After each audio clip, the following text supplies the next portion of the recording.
ရွှေရမန်နဲ့စိန်ခေါ်ပွဲအတွက်ဒေဝကျိုးဝိုင်းနဲ့ပြန်လာမယ်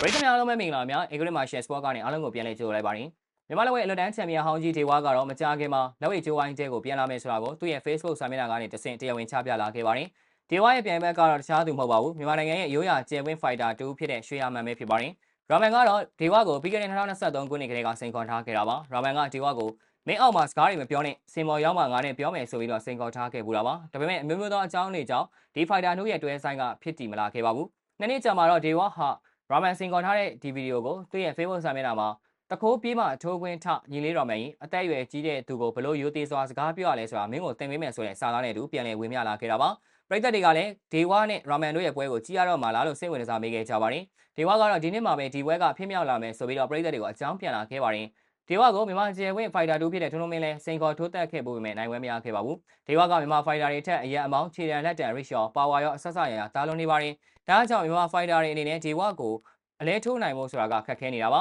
ဒါပေမဲ့ရာမန်ကအလုံးထည်ကောင်းတဲ့ဖိုက်တာတူဖြစ်တယ်လို့ပွဲဝဲနေတဲ့ဒေဝကိုအနိုင်ယူသွားနိုင်မလားဆိုတာကတော့တကယ်ကိုစိတ်ဝင်စားစရာကောင်းပါတယ်ဒေဝကတော့ရာမန်ကိုအနိုင်ကစားမယ်လို့ယုံကြည်ချက်ရှိရှိနဲ့ပြောဆိုထားခဲ့တာပါပရိသတ်တွေအနေနဲ့ကရောဒီပွဲဖြစ်လာဖို့စောင့်မျှော်နေလားဒေဝလားရာမန်လားဘယ်သူပဲနေမလဲကွန်မန့်မှာဆွေးနွေးပေးသွားခဲ့ကြပါအောင်လို့ပြောရင်းနဲ့ဒီနေ့တင်ဆက်မှုကိုအဆုံးသတ်လိုက်ရပါတယ် UFC 1 Championship နဲ့လက်ဝဲသတင်းအကြောင်းအရာတွေကိုစိုးစိုးလေးလေးတင်ဆက်ပေးနေတဲ့ Acrylic Martial Sport Channel လေးကို like and follow လုပ်ထားပြီးဒီဗီဒီယိုလေးကိုလည်း share ပေးကြဖို့အတွက်တောင်းဆိုလိုက်ရပါတယ်ခင်ဗျာ